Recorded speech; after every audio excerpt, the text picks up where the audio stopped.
The statement that you've made is truthful and important, but there's actually more to this story even than that. At another time, I'll discuss at greater length the ocean's dimension to what is happening to our planet as a result of the carbon pollution that we are emitting at literally unprecedented levels in human history. But for now, let me just say that it is very severe, very dire, and to everyone who is listening and paying attention, the ocean is emitting warning signs that we disregard at our peril. But in addition to the threat of environmental harm, connected to the problem of carbon pollution is a huge opportunity. And that's the opportunity of clean energy.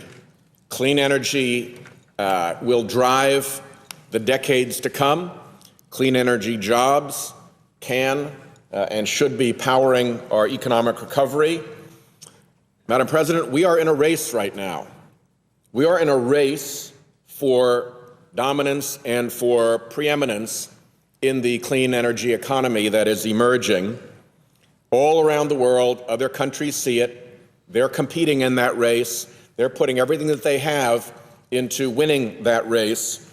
But because we have a political system that is still listening to the dirty, polluting energy industry and using the politics of Washington to interfere, we're constantly having to fight to stay even.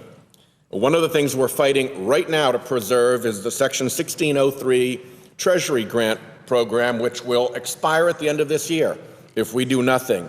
This program has been vital for our renewable energy industry. It has leveraged nearly $23 billion in private sector investment, supported 22,000 projects, which collectively power more than 1 million homes. This is big. This is no longer some tiny little cottage industry. The National Renewable Energy Lab estimates that the 1603 program has supported up to 290,000 U.S. jobs. And if you look more largely at the renewable energy sector, renewable energy is more labor intensive, creates more jobs than fossil fuel energy per dollar invested, creates more jobs than fossil fuel energy per megawatt generated, and the clean economy as a whole, including renewable energy and energy efficiency and environmental management, employs 2.7 million workers in this country. It is more than the fossil fuel industry. But the fossil fuel industry owns this town, and they keep stepping on this larger, growing, clean energy industry. We are seeing it, unfortunately, out there in real life. Americans invented the first solar cell. In 1995, America had 40% of the global manufacturing volume. We're now down to 7% of the global manufacturing volume of solar cells.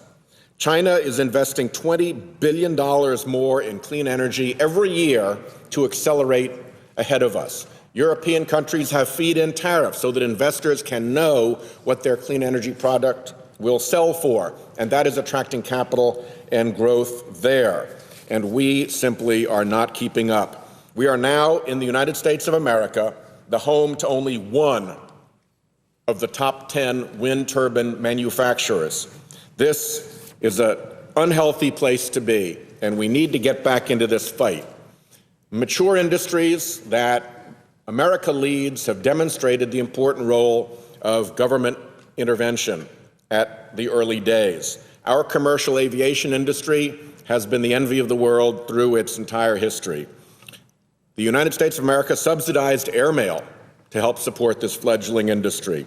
It purchased planes for military purposes to help support it, and supported it with aeronautics R&D. The same thing should be happening in clean energy, and we need to work very hard to make sure that this 1603 Treasury grant does not die on the cutting room floor as we come to the end of this year. Because if it does, jobs will go with it. There'll be an immediate response. Projects will be terminated.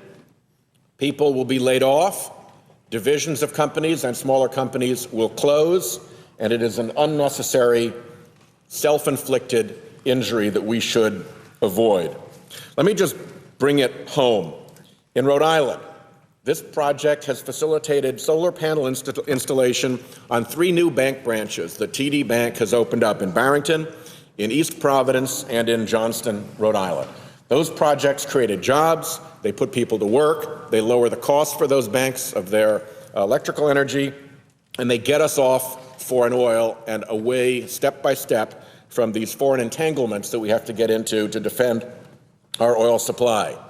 On the larger scale, the city of East Providence, Rhode Island, is in the middle of planning a 3-megawatt solar project on an old landfill, land that had gone out of use effectively, but is now going to be generating power for that city.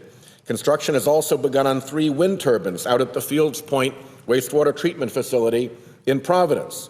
These turbines will meet more than half of our biggest water utilities' energy needs. A company called Hodges Badge. If your child has ever won an award, has ever won a badge in a track meet, in a horse show, in a school production, you probably got a ribbon for it, and that ribbon was probably made by Hodges Badge. It's a great Rhode Island company. It has 95 employees. They have just gone completely clean energy. And they're doing that to protect those 95 jobs. They're doing it to lower their energy costs, and they're doing it to do the right thing.